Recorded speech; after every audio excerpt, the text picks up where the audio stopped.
Hi, my name is Link, and I've seen a lot of YouTube videos, or several YouTube videos between atheists and Christians and debating that topic, whether there's a God.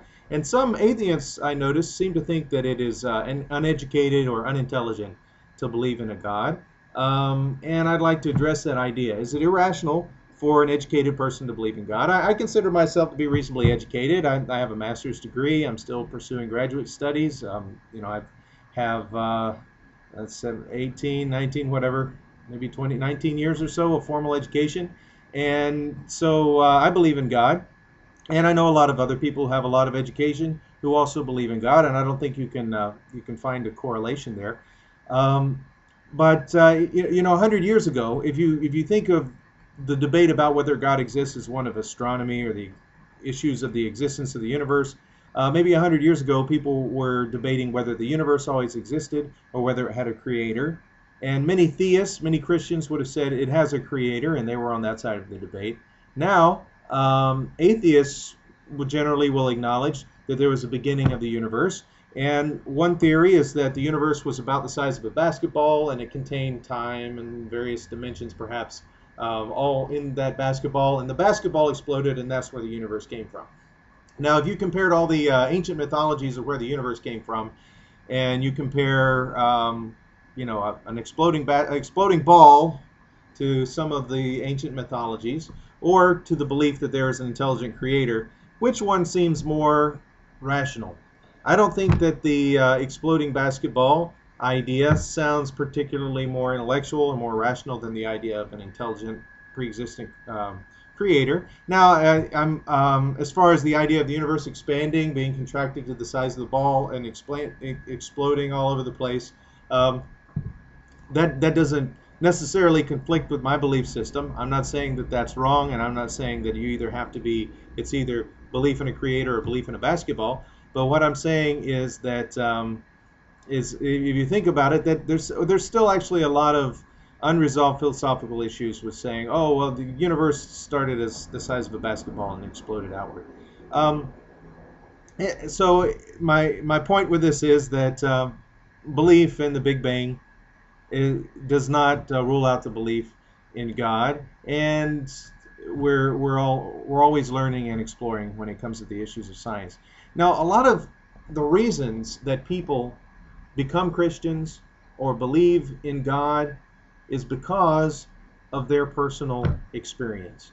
And in the Bible, it says Jesus said that no man can come to me except the Father who has sent me draw him. Now, Christians also believe that God is revealed in the creation, that the invisible things that might be known are already revealed, that they're made manifest in the things that are made.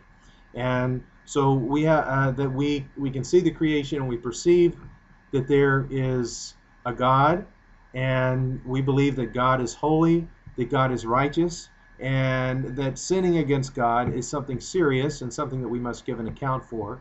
And as Christians, we believe that Jesus Christ is the Word of God, that he was born as a man, and that he died to pay the sins of the world, to pay for the sins of mankind on the cross, and that those who believe in him might be saved.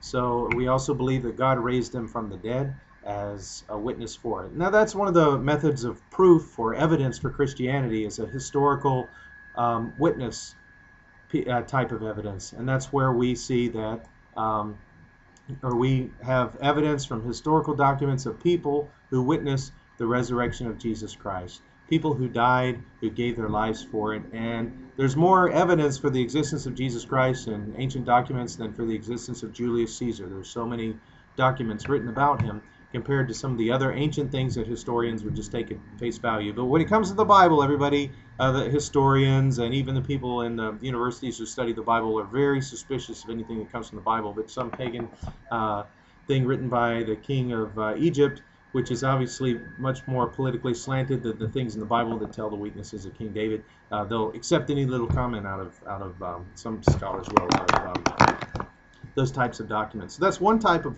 belief, is historical. Another thing is our own personal revelation of God. But after we become Christians, a lot of times we have experience living the Christian life that we already believe in God, but it reinforces our beliefs in God. And I've had a lot of things that can't be explained with kind of a Scooby-Doo mentality of the world, where at the end of Scooby-Doo, it's all the monster or the things, the supernatural is always just a very naturalistic explanation. It's a guy with a mask and a smoke machine or whatever. So the Scooby-Doo view of the world doesn't fit with a lot of my experiences. I'll sometimes, I'll pray for somebody, and I pray for all kinds of details about their life that I don't know about naturally, and they'll say, "Wow, how'd you know I was adopted?" Or "How did you know my car needed to be fixed?" That's happened to me before. I've had people pray for me, and they pray for specific details in my life that I haven't told them about. Or you pray for somebody and they get healed, and they come back to you and they tell you they've been healed, or that happens with other people that get prayed for. So we see things like this happen in our lives. Even just answered prayers. One time I was going to live in an expensive city, and my tennis shoes were all worn out. I didn't want to buy any more because I didn't want to have to put the shoes on the plane and bring them back. But I knew it was expensive to live in the city. I was going to be in grad school, so I was like, "Lord, I need a pair of athletic shoes, and I want to get something brand new at a thrift store or some really, really cheap place where I just have to pay just a few dollars, just a very small amount, something good, really good athletic shoes." I prayed for that. Then I arrived over here. I was in a tourist area staying in this condo. I noticed there was a store that was open next door, and normally it was closed on this particular day, but this day that I wasn't going to be able to find any houses for rent, so I went out and I looked at this thrift store, and I was saying, "Lord, I want to go get those shoes I prayed for, those nice new shoes." So I walk out, and there's this little tiny thrift store. The land's expensive there. There's this little tiny thrift store, and there's a cardboard box in front of the store, and I see this really white shoes on top of the cardboard box. I thought, those are probably my shoes. So I walk over there and I start looking at them. I get closer. They're New Balance. One of my classmates was a runner. He recommended New Balance. I get closer. I'm going to check, make sure these are 10.5. These are my 10.5. So open it up. Open up the tongue on the shoe. Sure enough, it's 10.5. I take it in. The lady says, everything's expensive around here. The lady working at the desk said, normally these would be $14, but today I'm having a sale on shoes. They're $2. So she said somebody else had turned in another pair of shoes like that, and they had a price tag on them for $80, and she sold me these for $2. And I was very thankful to God for answering my prayer. And I've had a number of other prayers that have been answered like that. I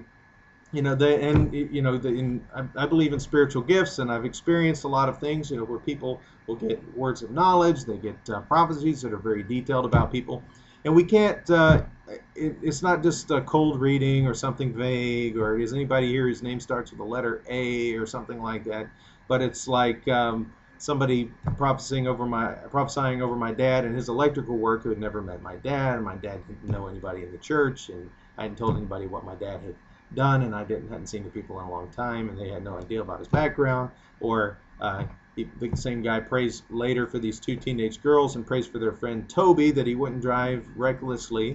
He didn't know the girls, and they had a friend named Toby, of all things. Anyway, so there are a lot of supernatural things that can happen in the life of a believer, whether it's something as seemingly mundane as a very specifically answered prayer, or God showing us specific details on occasion. I can't manufacture this kind of stuff. I don't make it happen.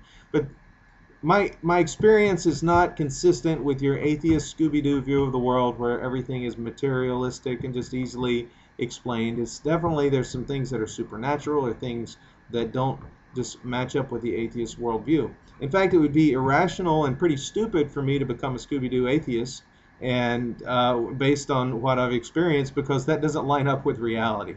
So anyway, I believe in God. I believe in Jesus Christ, and I believe that I believe in the gospel. I believe in the Bible. And for me, it would just be completely irrational and stupid to become an atheist, and there's no way that's happening.